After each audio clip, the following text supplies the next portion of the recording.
Hello po sa inyong lahat mga ka-crypto. Ako po si Pinoy Crypto Trader at sa video na ito ay pag-uusapan po natin ang mga plano ni Ginoong Charles Hoskinson. Siya po ang founder ng Cardano at yung pag-uusapan po natin dito ay para sa Hydra Protocol matapos po ang tagumpay ng Doom Gaming Test. Ayan, kung ikaw po ay isang Pinoy Crypto Trader o investor ni Cardano, ito ay usapin na maaari pong makaapekto sa ating mga desisyon at saka oportunidad sa market. Kaya, ayan, bago po tayo magpatuloy, ay nais ko lamang po munang bigyang linaw ang aking disclaimer kung saan ang nilalaman po ng video na ito ay hindi po ito isang financial advice.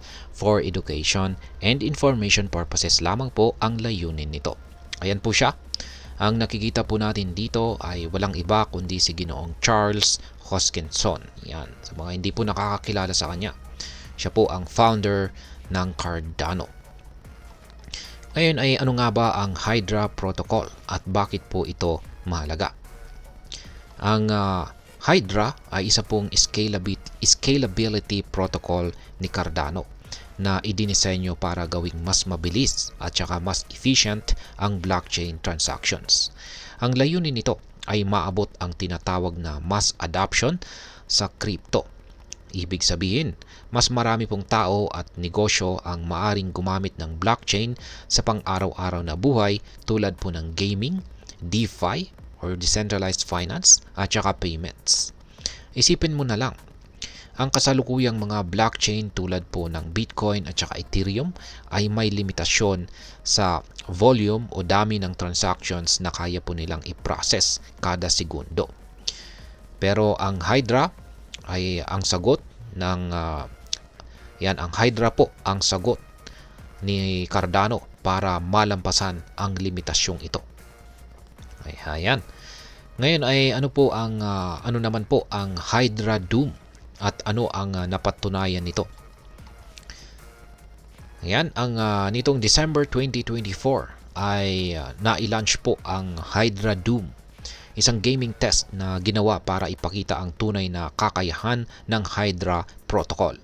Ang Doom ay isang multiplayer first-person shooter game kung saan bawat galaw o frame ng laro ay itinuturing na isang blockchain transaction. At ano naman ang layunin nito?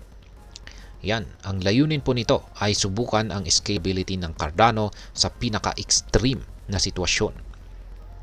At ano naman ang naging resulta? Yan, naabot po ni Cardano ang mahigit 1 million transactions per seconds or TPS. Isang record-breaking achievement po ito na higit na mas mataas kumpara sa ibang blockchain tulad po ng internet computer kung saan ay umabot po ito sa 210,000 na TPS. Ayan, yung Aptos, umabot naman po ito sa 160,000 na TPS at saka Solana kung saan ay meron naman po itong 65,000 na TPS. Kaya ibig sabihin ay napatunayan po ng Doom na ang Hydra ay hindi lamang teorya. Ito po ay isang technology na may potensyal na baguhin ang laro. Ngayon ay ano naman po ang mga sumusunod na hakbang para sa Hydra? Ngayon ay ano po ang plano matapos ang Doom?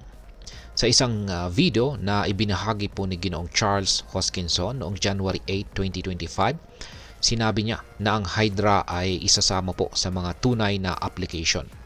Ang mga layer 2 protocols tulad po ng Anastasia Labs Midgard, Anastasia Labs Midgard at saka Sunday Labs Gummy Worm ang unang target ng integration. Ngayon ay ano po ang ibig sabihin nito? Sa madaling salita, ang Hydra ay magiging bahagi na ng mga aktwal na project sa DeFi, payments at saka gaming.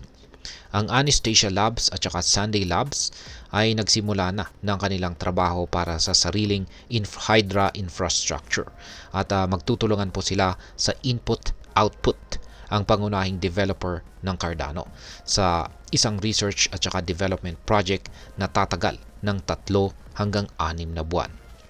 Bukod dito ay sinabi rin ni Ginoong Hoskinson na marami pang kailangang gawin at kasama po rito ang pag-develop ng communication sa pagitan ng Hydra heads.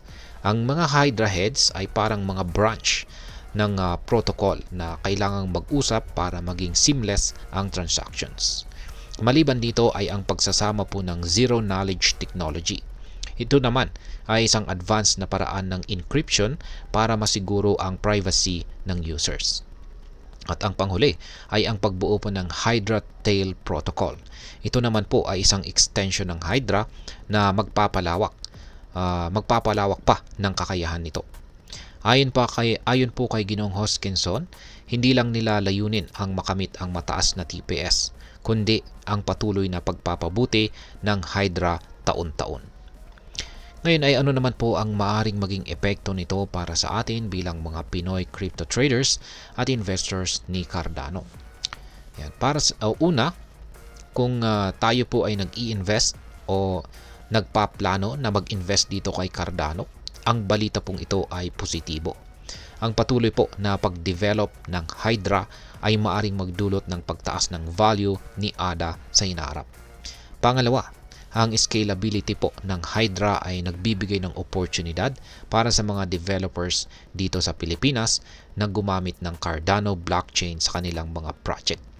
Isipin mo na lang ang mga gaming apps, financial services na mas mabilis at mas mura ang transactions dahil sa Hydra. Pangatlo, ito rin ay maaaring maging inspirasyon para sa ating mga local blockchain innovators. Kung kaya ni Cardano na magtala ng ganitong tagumpay, bakit hindi rin natin maabot ang ganitong klase ng innovation? At ngayon ay ano naman po ang aking masasabi tungkol dito? Sa aking palagay, ang tagumpay po ng Hydra Doom ay isang milestone, hindi lang para kay Cardano kundi para sa buong crypto community. Ito po ay nagpapakita na posible ang mabilis at scalable na blockchain kung saan ay isa sa mga pangunahing hamon ng industriya. Gayunpaman, kailangan pa rin ng maingat na pagsubaybay sa mga susunod na developments.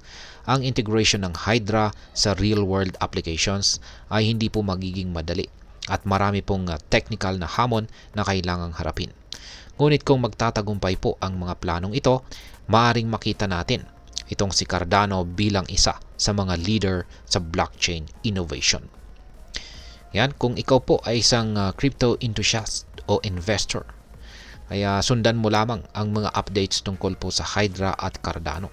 Aralin ang mga posibilidad at magdesisyon ng may sapat na kaalaman.